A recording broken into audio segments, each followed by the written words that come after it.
সুপ্রিয় শিক্ষার্থী বন্ধুরা, আসসালামু আলাইকুম।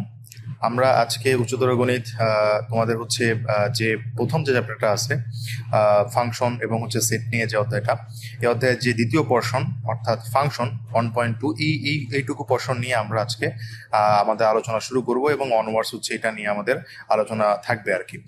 সো বেসিক্যালি এর আগে তোমরা ফাংশন সম্পর্কে এবং সেট সম্পর্কেও কিন্তু তোমরা তোমাদের যে জেনারেল ম্যাথ বই সেখানে কিন্তু তোমরা হচ্ছে একটা সিগনিফিকেন্ট অ্যামাউন্ট অফ লেসন তোমরা শিখেছো। সেখান থেকে কিছু কিছু জিনিস আমাদের কিন্তু একদম হুবহু এই 1.2-তে ইনক্লুড করা হয়েছে এবং এক্সট্রা করে তিনটা টপিক হচ্ছে এক্সট্রা করে এখানে তোমরা পাবা, লাইক হচ্ছে অনটু ফাংশন বা সার্বিক ফাংশন, ফাংশনের লেখচিত্র এবং একই সাথে হচ্ছে গিয়ে বিপরীত ফাংশন, এই ধরনের জিনিসগুলো তোমরা এক্সট্রা পাবা এবং যেগুলো তোমরা অলরেডি জেনে আসছো সেগুলোরই হচ্ছে এক্সটেন্ডেড ভার্সন তোমরা হচ্ছে 1.2-তে জানতে পারবা।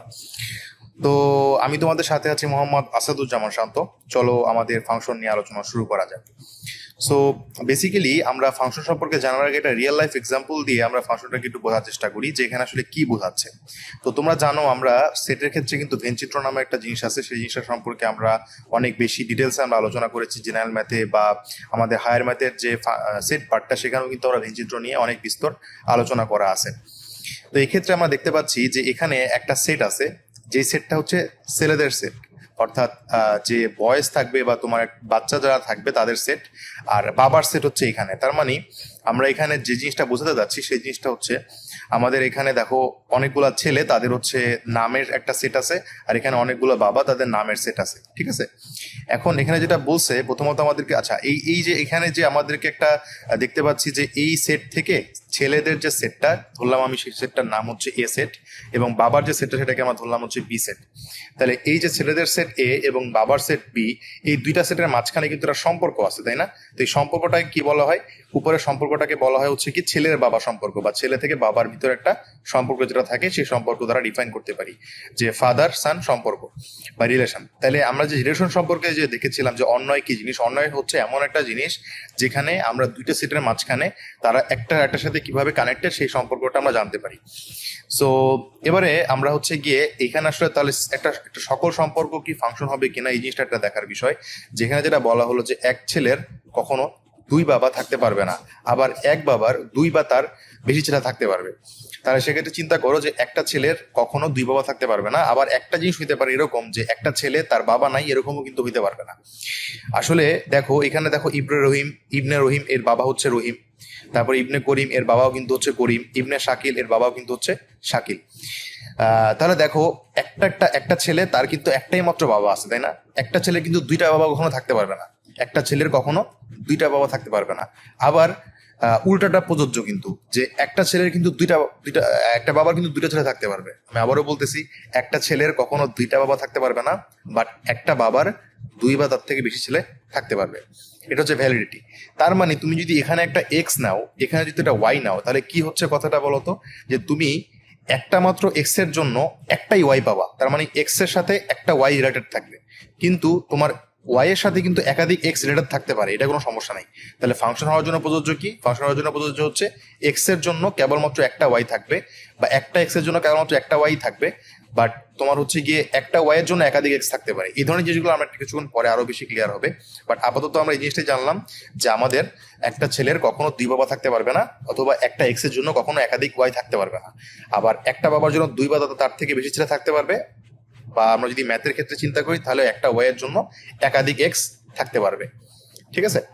তো চলো আমরা পরবর্তীতে আরেকটা সম্পর্কে যাই। দেখো এখানে যেমন আরেকটা জিনিস দেওয়া আছে যে অদম্য, তার বাবার নাম হচ্ছে আলভি, শাহাদাত তার বাবার নাম হচ্ছে মনির, এবং হচ্ছে জনি তার বাবার নাম হচ্ছে মনির, কাদের তার বাবার নাম হচ্ছে নবী। তাহলে সেক্ষেত্রে চিন্তা করো যে আমাদের হচ্ছে প্রত্যেকটা ছেলের জন্য কিন্তু আলাদা আলাদা বাবা আছে। তুমি চিন্তা করতে পারো এখানে একটু মেসি লাগতে পারে ব্যাপারটা, যে শাহাদাতের বাবা মনির, জনির বাবা মনির, এটা কিন্তু প্রযোজ্য হইতে পারে, কারণ রিয়েল লাইফে তুমি কিন্তু একটা ছেলের জন্য একাধিক বাবা দেখতে পাও না, বাট একটা বাবার কিন্তু একাধিক ছেলে থাকতে পারে। যেমন মনির তার দুই ছেলে, একটা শাহাদাত আর একটা হচ্ছে জনি, কিন্তু শাহাদাতের বাবা যে জনির বাবাও সেরকম হইতে পারে, বাট শাহাদাতের বাবা মনির একই সাথে শাহাদাতের বাবা আলভি এরকম কখনো হতে পারবে না। এটাকে যদি আমরা এক্স এবং ওয়াই এর মাধ্যমে চিন্তা করি তাহলে দেখো যে একটা এক্স এর জন্য কেবলমাত্র একটা ওয়াই আছে, একটা এক্স এর জন্য একটা ওয়াই, একটা এক্স এর জন্য একটা ওয়াই, একটা এক্স এর জন্য একটা ওয়াই। কিন্তু কোনো একটা ওয়াই এর জন্য কোনো একটা এক্স এর জন্য কিন্তু দুইটা ওয়াই এরকম কিন্তু নাই, কোনো একটা এক্স এর জন্য দুইটা ওয়াই এরকম কিন্তু নাই। সো দেখো কোন একটা এক্স সেটার জন্য কিন্তু দুইটা ওয়াই তুমি পাচ্ছ না, কোনো একটা এক্স এটার জন্য কিন্তু কোনো দুইটা ওয়াই পাচ্ছ না, এটার জন্য দুইটা ওয়াই নাই, এটার জন্য দুইটা ওয়াই নাই। ঠিক আছে, সো দেখবা রিয়েল লাইফে আমরা যখন ম্যাথমেটিক্যাল এক্সাম্পলে দেখবো তখন এই নামগুলো জাস্ট সংখ্যা দিয়ে রিপ্লেস হয়ে যাবে, আর এখানে এটা এক্স হবে এবং এখানে একটা ওয়াই হবে। এটাই হচ্ছে পার্থক্য, রিয়েল লাইফ আর আমাদের হচ্ছে ম্যাথের লাইফের ভিতরে পার্থক্যটা আর কি। সো আমরা বলতে পারি যে এই সম্পর্কটা একটা ফাংশন নির্দেশ করতেছে। কিন্তু চিন্তা করো, যদি আমরা এখানে চিন্তা করি, এটা ছিল ছেলের, এটা ছিল বাবা, তাহলে চিন্তা করো যে সিহিন, তার হচ্ছে গিয়ে বাবা আছে, তার নাম হচ্ছে মনির। ঠিক আছে, এখন চিন্তা করো তাহের একটা মাত্র ছেলে, তার হচ্ছে বাবা দুইটা দেখতে পাচ্ছি, সালাম এবং কালাম। বাট এটা কখনো হইতে পারবে না, কারণ স্বাভাবিক ক্ষেত্রে একটা ছেলের কখনো একাধিক বাবা থাকতে পারে না। সিমিলারলি এটাকে যদি আমি সংখ্যা দিয়ে চিন্তা করি, আমাদের যদি ম্যাথমেটিক্যালি চিন্তা করি, এটা যদি এক্স হয়, এটা যদি ওয়াই হয়, তাহলে দেখো আমাদের হচ্ছে এই এক্স এর জন্য, এই এক্স এর জন্য দেখতে পাচ্ছি একাধিক ওয়াই চলে আসতেছে, তাহলে এটা কিন্তু ফাংশন হবে না, কারণ আমরা ফাংশনের শর্তে বলেছিলাম যে একটা এক্স এর জন্য কেবলমাত্র একটা ওয়াই থাকতে হবে। ঠিক আছে, একটা এক্স এর জন্য কেবলমাত্র একটা ওয়াই থাকতে হবে। বাট দেখতে পাচ্ছি এখানে প্রথম এক্সটার জন্য দুইটা করে ওয়াই আছে, বাট দ্বিতীয় এক্সটার জন্য কিন্তু একটা ওয়াই ছিল। বাট আমরা জানি প্রত্যেকটা উপাদানের জন্য এই জিনিসটা সত্য হইতে হবে। এই জন্য আমরা বলতে পারি যে উপরের সম্পর্কটা কি না, উপরের সম্পর্কটা কিন্তু কোনো ফাংশন হবে না। এবার চিন্তা করো এরকম একটা জিনিস যে মাসুদ তার বাবা একজনই, জাকির, ঠিক আছে। মানিক তার বাবা একজন, সাত্তার, তাও ঠিক আছে। কিন্তু দেখো ইমন, তার কিন্তু কোনো বাবা দেখতে পাচ্ছি না আমরা। তাহলে এটাও কিন্তু হতে পারবে না যে তোমার একটা ছেলের বাবা নাই, এরকম কিন্তু হইতে পারবে না। সো এই জন্য এখানে যদি আমরা এক্স দিই, এখানে যদি ওয়াই দিই, তাহলে আমরা একটা সম্পর্ক যেমন জেনেছিলাম যে একটা এক্স এর জন্য কেবলমাত্র একটা ওয়াই থাকতে পারবে, সিমিলারলি একটা এক্স এর জন্য কিন্তু একটা ওয়াই থাকতে পারবে। অর্থাৎ একটার থেকে যেমন বেশি থাকতে পারবে না, সিমিলারলি একটার থেকে কমও থাকতে পারবে না, একটাই থাকতে হবে। সো আমরা কি জানলাম, এক নাম্বার যে এক্স এর জন্য একটার বেশি ওয়াই থাকবে না, আবার সিমিলারলি এক্স এর জন্য একটার কমও ওয়াই থাকবে না। এই জিনিসটা আমাদেরকে মাথায় রাখতে হবে। সো এই জন্য দেখো এখানে এমন একটা এক্স আছে যার জন্য কিন্তু কোনো ওয়াই পাচ্ছি না। সো এই জন্য এই সম্পর্কটা কি হবে না, ফাংশন হবে না। সো চলো এবার আমরা রিয়েল লাইফ বাদ দিয়ে আমরা হচ্ছে গিয়ে ম্যাথের দুনিয়াতে চলে আসি। দেখো যেটা বলা হলো যে ফাংশন হওয়ার শর্ত হচ্ছে এক্স এর একটি মানের জন্য ওয়াই বরাবর একটি এবং কেবলমাত্র একটি মান থাকতে হবে। তখন একটির থেকে বেশি থাকতে পারবে না, একটির থেকে কমও থাকতে পারবে না। এটা হচ্ছে এটার মানে। সো দেখো এখানে এক্স এবং এখানে ওয়াই আছে, একটার জন্য একটা, একটার জন্য একটা, একটার জন্য একটা। সো এটা কি হবে, এটা কিন্তু একটা ফাংশন হবে। তার মানে এটা হচ্ছে একটা ফাংশন। সিমিলারলি চিন্তা করো এক্স এবং ওয়াই, এখানে একটা এক্স এর জন্য একটা ওয়াই, একটা এক্স এর জন্য একটা ওয়াই, একটা এক্স এর জন্য একটা ওয়াই। সো এটাও কি হবে, এটাও কিন্তু একটা ফাংশন হবে। যদি এই সম্পর্কের কথা যদি চিন্তা করি, তাহলে দেখো একটা এক্স এর জন্য দুইটা ওয়াই চলে আসতেছে, তাহলে দেখো একটা এক্স এর জন্য কিন্তু তখন দুইটা ওয়াই থাকতে পারবে না, একটা থাকতে হবে, অথবা মানে একটার থেকে বেশি থাকতে পারবে না, একটা থেকে কমও থাকতে পারবে না। সো একটার থেকে যেহেতু বেশি আছে, তাই জন্য এটা কি হবে না, এটা আমাদের ফাংশনের ভিতরে ইনক্লুড করতে পারবো না আমরা এটাকে। সো আশা করি বোঝা গেছে যে আসলে ফাংশনটা কোন শর্তে হয় এবং কোন শর্তে ফাংশন হয় না। চলো আমরা আরো একটা এক্সাম্পল দেখি। এখানে দেখো যে এখানে এই এক্স, এটার জন্য কোনো ধরনের ওয়াই পাচ্ছি না। তার মানে কি, আমাদের এক্স এর জন্য কেবলমাত্র একটা এক্স থাকতেই হবে, একটার থেকে বেশিও থাকা যাবে না, একটার থেকে কমও থাকা যাবে না। কিন্তু এখানে একটার থেকে কম মানে একটা কোনো সম্পর্ক পাচ্ছি না আমরা, এক্স এর সাথে কোনো এক্স এর জন্য কোনো ওয়াই পাচ্ছি না। সো এই জন্য এটাও কি হবে না, এটাও কিন্তু ফাংশন হবে না। ঠিক আছে, যদিও পরের গুলো কিন্তু ফাংশনের শর্ত লঙ্ঘন করে। যেমন ধরো এই 4-এর জন্য দুইটা এক্স পাচ্ছি, দুইটা ওয়াই পাচ্ছি, এই 6-এর জন্য দুইটা ওয়াই পাচ্ছি, তাহলে এখানে তিনটাই কিন্তু সম্পর্কটা লঙ্ঘন করতেছে, আমাদের শর্তটা লঙ্ঘন করতেছে। যদি এক্ষেত্রে চিন্তা করি, দেখো একটা এক্স তার জন্য একটা ওয়াই, একটা এক্স তার জন্য একটা ওয়াই, একটা এক্স তার জন্য একটা ওয়াই। ঠিক আছে, তাহলে দেখো এটা কিন্তু ফাংশন হচ্ছে, কোনো ধরনের ফাংশন লঙ্ঘন করতেছে না। অনেকে এমনি প্রশ্ন থাকতে পারে যে ভাইয়া এখানে 1 থেকে 2 এর দিকেও যাচ্ছে, 9 থেকে 2 এর দিকেও যাচ্ছে, কেমন কেমন জানি লাগতেছে। বাট কেমন কেমন জানার বোঝার মানে এটা বুঝতে পারো তখনই যদি তুমি এখানে বাবা দিয়ে ফেলো, এখানে যদি তুমি ছেলে দিয়ে ফেলো। দেখো একটা বাবার কিন্তু একাধিক ছেলে থাকতে পারবে। ঠিক আছে, সো এই জন্য কিন্তু এটা ফাংশন হচ্ছে, এই TION। ওকে, এটার জন্য আলটিমেটলি আমরা বলতে পারবো এটা হচ্ছে ফাংশন। সো এবার আমরা ডোমেন রেঞ্জ সম্পর্কে জানি। ডোমেন রেঞ্জ কি জিনিস, যে এক্স এর যে সকল মান আমরা লিখতে পারবো সে সকল মানের সেটকে বলবো ডোমেন, এবং ওয়াই আমরা যে সকল মান আমরা জানতে পারবো সেটা হচ্ছে রেঞ্জ।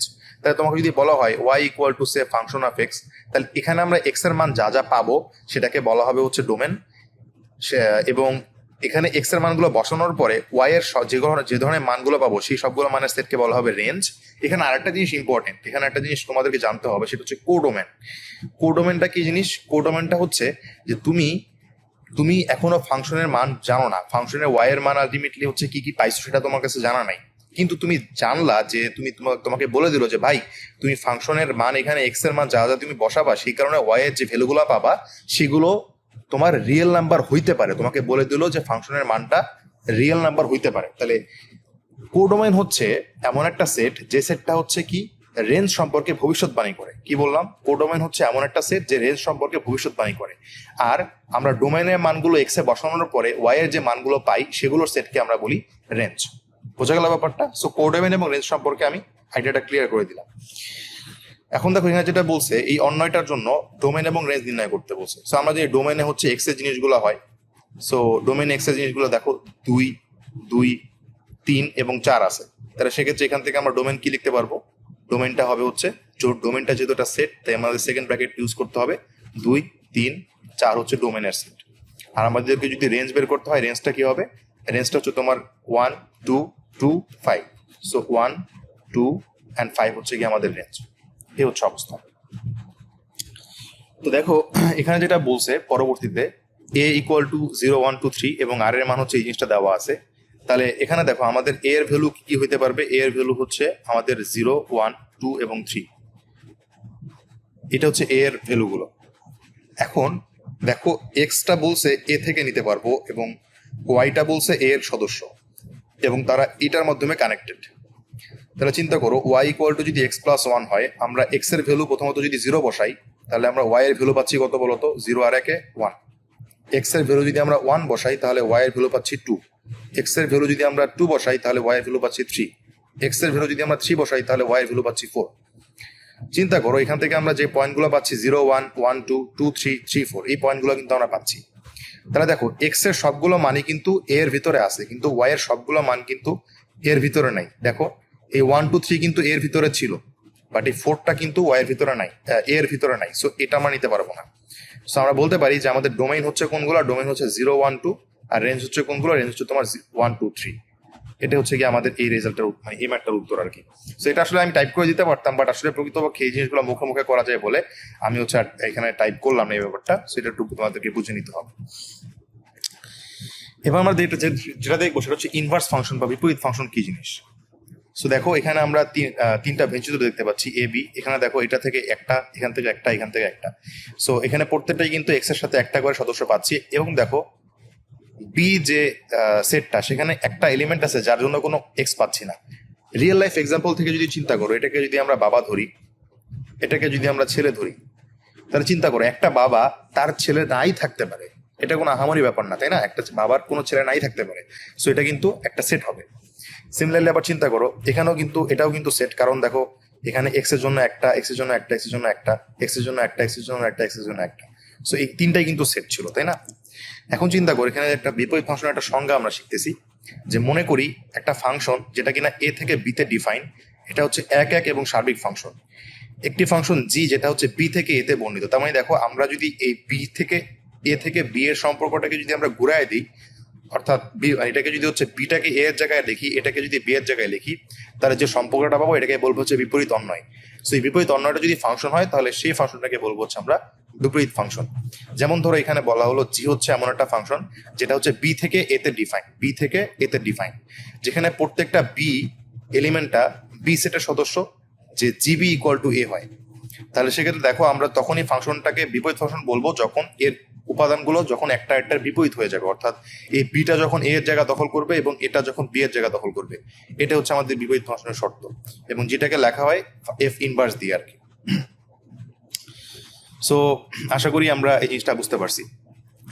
সো এখানেও সেই জিনিসটা আলটিমেটলি দেখা হয়েছে। দেখো উপরের চিত্রের ডান চিত্রে বর্ণিত এফ ইনভার্স যদি আমরা চিন্তা করি ডি থেকে এতে বর্ণিত করি, তাহলে দেখো এফ ইনভার্স 1 এর জন্য এফ ইনভার্স যেমন যদি চিন্তা করি তাহলে আমরা যেমন এখানে এ এর জন্য 2 পাচ্ছিলাম, বি এর জন্য 1 পাচ্ছিলাম, সি এর জন্য 3 পাচ্ছিলাম, এখন হয়ে যাবে 1 এর জন্য বি পাবো, 2 এর জন্য এ পাবো, 3 এর জন্য সি পাবো। তার মানে function inverse 1 equal to b, function inverse 2 equal to a, function inverse 3 equal to c. এই হচ্ছে অবস্থা। এখন চিন্তা করো পরবর্তী লাইনটা খুবই ইম্পর্টেন্ট, যে উপরের অন্য দুটি চিত্রে বর্ণিত ফাংশন দুইটি বিপরীত ফাংশন সম্ভব না। কারণ কি? কারণ চিন্তা করো আমরা যদি এই দুটাকে ঘুরায় লেখার চেষ্টা করি তখন এটা হয়ে যাবে এক্স, এটা হয়ে যাবে ওয়াই, এটা হয়ে যাবে এক্স, এটা হয়ে যাবে ওয়াই। তাহলে চিন্তা করো, এবার দেখো এটার জন্য একটা উপাদান পাচ্ছি, ঠিক আছে, এটার জন্য একটা ওয়াই পাচ্ছি, ঠিক আছে, এটার জন্য একটা ওয়াই পাচ্ছি, ঠিক আছে, বাট এই 3 এর জন্য কিন্তু কোনো ওয়াই পাচ্ছি না, এই 3 এর জন্য কোনো ওয়াই পাচ্ছি না, সো এই জন্য এটার বিপরীত অন্য একটা ফাংশন হবে না।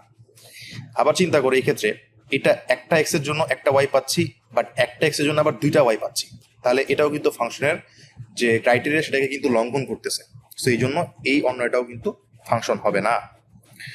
সো আশা করি এই জিনিসটা তোমাদের মাথায় ঢুকছে।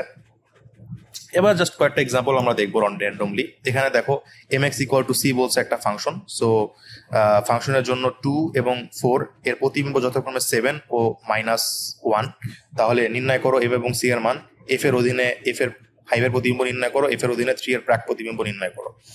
সো ফাংশন অফ এক্স এর মান যেহেতু আমাদের বলা আছে এম এক্স প্লাস সি দেওয়া আছে, সো আমরা যেটা করতে পারি এখানে যে যেহেতু হচ্ছে আমাদের এখান থেকে এম এবং সি এর মান নির্ণয় করতে হবে, সো যেটা বলছে ফাংশনের জন্য 2 এবং 4 এর প্রতিবিম্ব, তার মানে এক্স এর মান যখন 2 তখন ওয়াই এর মান হচ্ছে 7, এই জন্য আমরা এখানে এক্স এর জায়গায় কি বসাই দিব, এক্স এর জায়গায় অর্থাৎ ফাংশন অফ 2 লিখে দিব। ফাংশন অফ 2 ইকুয়াল টু কত পাচ্ছি, 7 পাচ্ছি। ফাংশন অফ 2 যেহেতু, সো এখানে এক্স এর জায়গায় কত বসবে, 2 বসবে, so 2m plus c equal to 7 পাচ্ছি, একটা ইকুয়েশন। আবার 4 এর জন্য পাচ্ছি -1, so function of 4 equal to আমরা -1 লিখবো। সো এবার আমরা এই ফাংশনটাতে আমরা এক্স এর জায়গায় আমরা 4 বসাই দিলাম আর এদিকে 1 বসাই দিলাম। তাহলে দেখো এই দুটো সমীকরণকে সলভ করলে কিন্তু আমরা হচ্ছে এম এর ভ্যালু পেয়ে যাবো -4 এবং সি এর ভ্যালু পেয়ে যাবো হচ্ছে 15।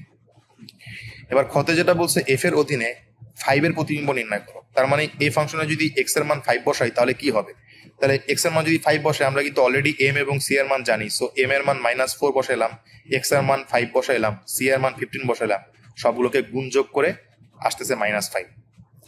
এরপরে দেখো যেটা বলছে এফ এর অধীনে 3 এর প্রাক প্রতিবিম্ব নির্ণয় করো, তাহলে এফ অফ এক্স প্রাক প্রতিবিম্ব বলতে বোঝায় যে এটার জন্য এক্স এর মান কি সেটা বের করতে হবে, মানে এটা হচ্ছে ওয়াই এর মান, সেই জন্য আমরা ওয়াই এর জায়গায় 3 লিখলাম আর আমাদেরকে এক্স এর ভ্যালু বের করতে হবে। তাহলে দেখো এই ফাংশন অফ এক্স এর মান আমরা বসাই দিলাম -4x + 15 ইকুয়াল টু 3, এখান থেকে এক্স এর ভ্যালু পেয়ে যাই হচ্ছে 3। সো এবার পরবর্তী যে এক্সাম্পলটা দেখো, এখানে যেটা বলছে function of x equal two √1 - x দ্বারা বর্ণিত ফাংশনের ডোমেইন নির্ণয় করো, যেখানে আবার কি বলছে function of -3, function of 0, function of half নির্ণয় করতে এবং এগুলো যেগুলো সংজ্ঞায়িত সেগুলো নির্ণয় করো।